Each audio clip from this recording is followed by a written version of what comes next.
always been fascinated by antiques, but I never imagined one would turn my life into a living nightmare. It all started last month when I decided to clean out my grandmother's attic. The musty air and creaking floorboards set an eerie tone as I sifted through decades of forgotten treasures. That's when I saw it, an ornate, full-length mirror tucked away in the corner. Its golden frame was tarnished, but the glass was remarkably clear for its age. Something about it drew me in, and I couldn't resist bringing it home. I hung the mirror in my bedroom, opposite my bed. That night, as I was getting ready to sleep, I caught a glimpse of movement in the reflection. At first, I dismissed it as a trick of the light or my tired eyes playing tricks on me. But then I saw it again, a shadow that didn't match my own. I froze, my heart pounding in my chest. I slowly turned around, but there was nothing behind me. When I looked back at the mirror, the shadow was gone. Over the next few days, the occurrences became more frequent and intense. Shadowy figures would appear in the mirror, lurking just behind my reflection.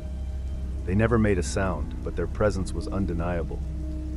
I tried to convince myself it was all in my head, but deep down, I knew something was terribly wrong. Desperate for answers, I began researching the mirror's history. I discovered it had once belonged to a wealthy family in the 1800s. The family's tragic story unfolded before me, a series of mysterious deaths and disappearances, all linked to the mirror. Legend had it that the mirror was a portal, trapping souls and preventing them from moving on. As I delved deeper into the mirror's past, the activity in my room intensified.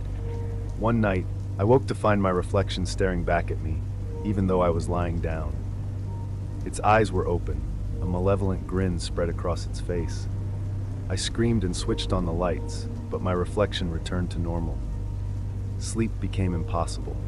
I spent nights huddled in the corner, too terrified to look at the mirror but unable to leave its presence. I tried to get rid of the mirror, but strange things happened every time I attempted to remove it. Tools would disappear, I'd suddenly feel weak, or an overwhelming sense of dread would force me to stop. It was as if the mirror knew my intentions and was fighting back. I covered it with a sheet, but the sounds of scratching and whispering from behind the fabric drove me to madness. Desperate, I reached out to a local paranormal investigator. Danielle arrived at my house, equipment in tow, ready to help. As soon as she entered my room, her EMF meter went haywire. She approached the mirror cautiously, her face pale with concern. "This is unlike anything I've ever seen," she whispered, her voice trembling. "We decided to conduct a séance to communicate with the spirits trapped in the mirror." As Danielle began the ritual, the temperature in the room plummeted. The sheet covering the mirror flew off, revealing a swirling vortex of faces and hands pressing against the glass from the other side. Voices echoed around us, pleading for help or warning us to leave. Suddenly, Danielle's eyes rolled back, and she began speaking in a voice that wasn't her own. "We are Legion," the voice growled. "We have waited centuries for new souls to join us." The mirror's surface rippled like water, and ghostly hands reached out, trying to grab us. I pulled Danielle away just in time, breaking the connection. We fled the room, slamming the door behind us. Danielle was shaken but alive. She turned to me, her eyes wide with fear. "We need to destroy that mirror," she said. "But it won't be easy. The spirits will fight back with everything they have." Danielle and I spent the next week preparing for the mirror's destruction. We consulted occult texts, gathered blessed items, and steeled ourselves for the battle ahead. On the night of the full moon, we entered my room for the final confrontation. The mirror seemed to sense our intentions. As we approached, the glass began to crack and heal itself repeatedly. The room filled with an otherworldly howl, and objects started flying around us. We pressed forward, chanting the banishing ritual Danielle had taught me. Just as we were about to smash the mirror, my reflection reached out and grabbed my arm, trying to pull me in. I could feel the cold, dead fingers wrapping around my wrist, tugging me towards the glass.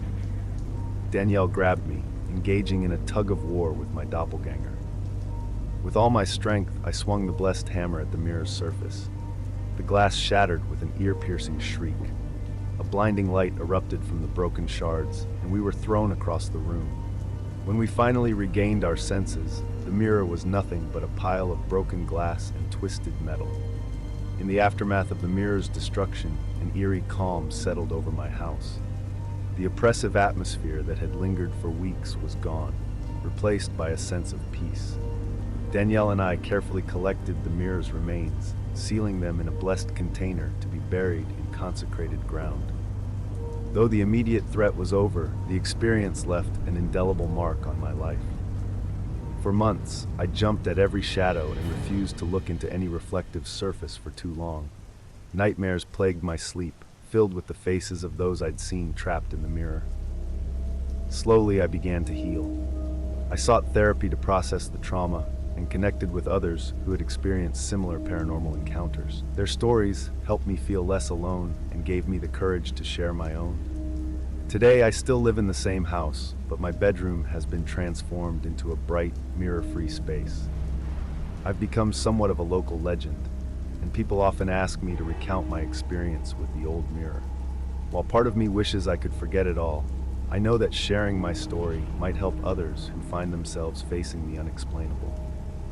As I sit here, recounting this tale, I can't help but glance over my shoulder, half expecting to see a shadowy figure lurking behind me.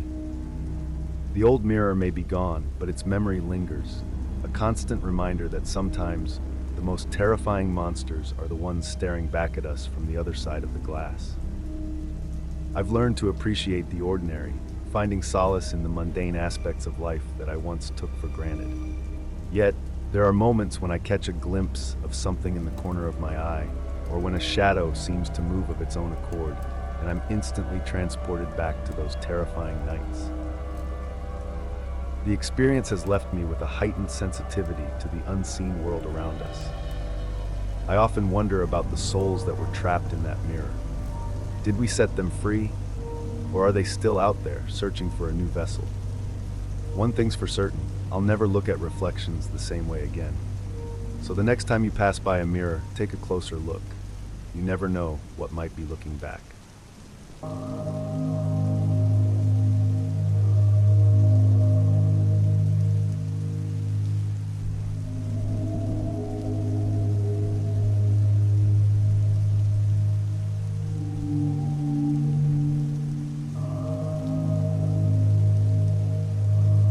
I've always been a bit of a loner, preferring the quiet solitude of my own company. That's why I bought this old house on the outskirts of town. It was perfect, secluded, spacious, and far enough from the neighbors that I could barely see their porch lights at night. The first few weeks were blissful. I'd spend my evenings writing, lost in the worlds I was creating. But then, on a particularly still night, I heard it. At first, I thought it was just the wind playing tricks on my ears. A faint, muffled sound, barely audible. I paused my typing, holding my breath to listen. There it was again, the unmistakable wail of a baby crying. My heart began to race. I lived alone, and the nearest neighbor was a good quarter-mile away. Where was this coming from? I got up, my bare feet padding across the old wooden floors as I moved from room to room.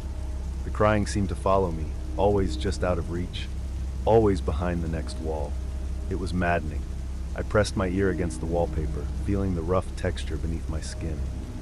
The sound was definitely coming from inside the walls, but that was impossible, wasn't it? As the night wore on, the crying became more frequent, more desperate. I found myself pacing the halls, my fingers tracing the patterns on the wallpaper, searching for, what? A hidden door? A secret compartment? I knew I was being irrational, but the sound was so real, so heartbreakingly plaintive. I tried to drown it out with music, with the TV, even with my own shouting, but it persisted, a sorrowful backdrop to my increasingly frantic state.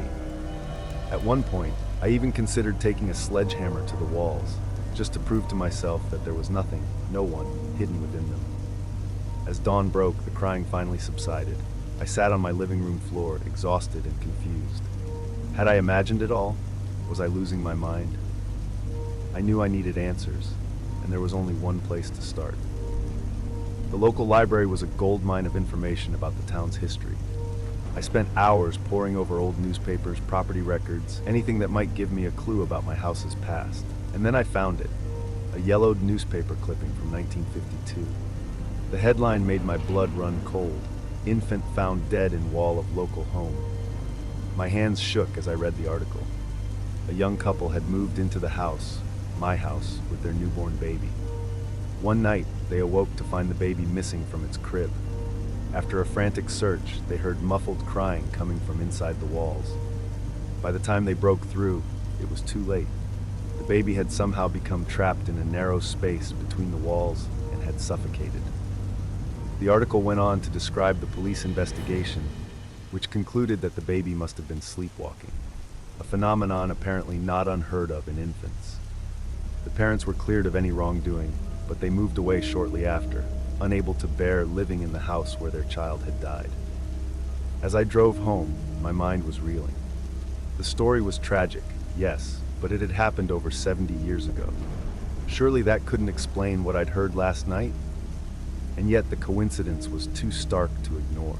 I found myself speaking aloud as I pulled into my driveway. It's just an old house.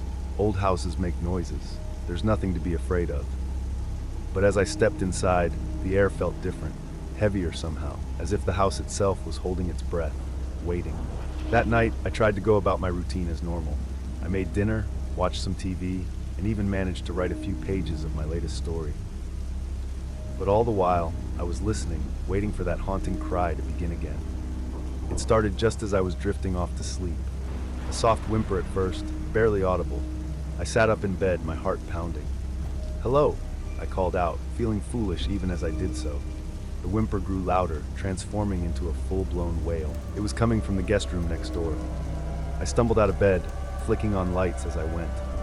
The crying was louder now, more insistent. I hesitated at the guest room door, my hand on the knob. What would I find inside? Taking a deep breath, I pushed the door open.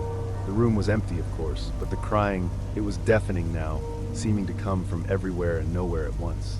I spun around, trying to pinpoint the source. And then I saw it, a small, discolored patch on the wall, about the size of a shoebox. As I watched, horrified, the wallpaper began to bulge outward, as if something was pushing against it from the inside. My feet felt rooted to the floor as the bulge grew larger. The wallpaper stretched and tore, revealing glimpses of what lay behind, not plaster or wooden beams, but something pale and squirming. The crying reached a fever pitch, and suddenly, a tiny hand burst through the paper. I stumbled backward, colliding with the dresser behind me. The hand was followed by an arm, then a shoulder. I watched, paralyzed with fear, as the form of a baby, no, not a baby, the desiccated remains of one, pulled itself from the wall. Its skin was gray and shriveled, its eyes sunk in black pits. But it moved with terrible purpose, its tiny limbs propelling it across the floor towards me. I finally found my voice and screamed, the sound tearing from my throat as I bolted from the room. I didn't stop running until I reached my car. As I sped away, I could still hear the crying, growing fainter as I put distance between myself and the house. I never went back, never even returned for my belongings. Some things I learned that night are better left undisturbed. They say that houses absorb the emotions of those who live in them. If that's true, then my old house is a reservoir of unimaginable grief and longing. And sometimes on quiet nights, that pain finds a voice, the cry of a baby, forever searching for the comfort it was denied in life.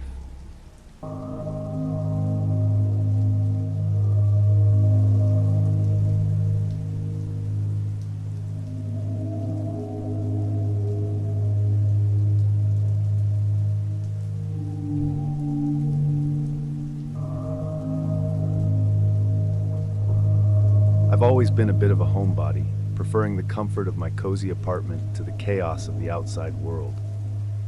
It was on one of these quiet evenings that my life took an unexpected turn. I was reorganizing my bookshelf, a task I'd been putting off for months, when I noticed something odd. Behind my collection of vintage horror novels, there was a slight gap in the wall. Curiosity piqued. I began removing books, revealing more of the strange anomaly. My heart raced as I realized what I was looking at. A hidden door. It was small, no taller than my chest, and there was no visible handle. I pressed against it gently, and to my surprise, it swung open with a soft creak. The musty smell of age and neglect wafted out, making me cough. I hesitated for a moment, wondering if I should call someone, but my curiosity won out. I grabbed my phone for light and crawled through the opening. What I found on the other side took my breath away. It was a small room, no bigger than a walk-in closet, but every inch of it was crammed with stuff. Old stuff. Creepy stuff. The beam from my phone swept across dusty shelves lined with dolls with cracked porcelain faces, their glass eyes seeming to follow my movements. Yellowed photographs in tarnished frames depicted stern-faced people from another era. My eyes were drawn to a particular corner where an antique mirror stood. Its surface was cloudy with age, but I could have sworn I saw movement reflected in it. I shook my head, attributing it to tricks of the light and my overactive imagination. On a rickety table, I found a leather-bound journal. The pages were brittle, filled with spidery handwriting that was difficult to decipher. Words like summoning and otherworldly beings jumped out at me, sending a chill down my spine. As fascinating as it all was, something about the room felt off. The air was heavy, oppressive, as if the very atmosphere was trying to push me out. I decided I'd had enough for one night. I'd come back in the daylight, maybe bring a friend for moral support. That night, as I tried to sleep, the events of the evening played on repeat in my mind. Just as I was drifting off, I heard something. A whisper, so faint I almost missed it. My eyes snapped open, scanning the darkness of my bedroom. Nothing seemed out of place, but I couldn't shake the feeling that I wasn't alone. A cold draft swept across my face, making me shiver. It was as if someone, or something, had just walked past my bed. I pulled the covers up tighter, trying to convince myself it was just my imagination running wild after my discovery. But as the night wore on, the strange occurrences only intensified. The whispers became more frequent, sometimes sounding like gibberish, other times like urgent warnings in a language I couldn't understand. The temperature in my room fluctuated wildly, going from freezing cold to uncomfortably warm in a matter of minutes. Worst of all was the feeling of being watched. Every time I closed my eyes, I could sense unseen eyes boring into me. I tossed and turned, unable to find a comfortable position, always feeling like something was just out of sight, waiting. By the time dawn broke, I was a nervous wreck. I stumbled out of bed, desperate for coffee and trying to rationalize the events of the night. Maybe I had left a window open. Maybe the whispers were just the wind or noisy neighbors. But as I walked past the bookshelf, I froze. The hidden door was ajar, a sliver of darkness visible where it hadn't fully closed.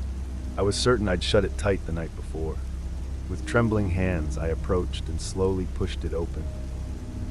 The room looked different in the dim morning light filtering through my apartment. Shadows danced in the corners, and I could have sworn the dolls had changed positions. The journal I'd noticed before was now open, its pages fluttering slightly despite the lack of breeze. I stepped into the room, drawn by a morbid curiosity I couldn't explain. That's when I noticed the mirror. The cloudy surface I'd seen last night was now clear, reflecting not my own face, but a shadowy figure standing behind me.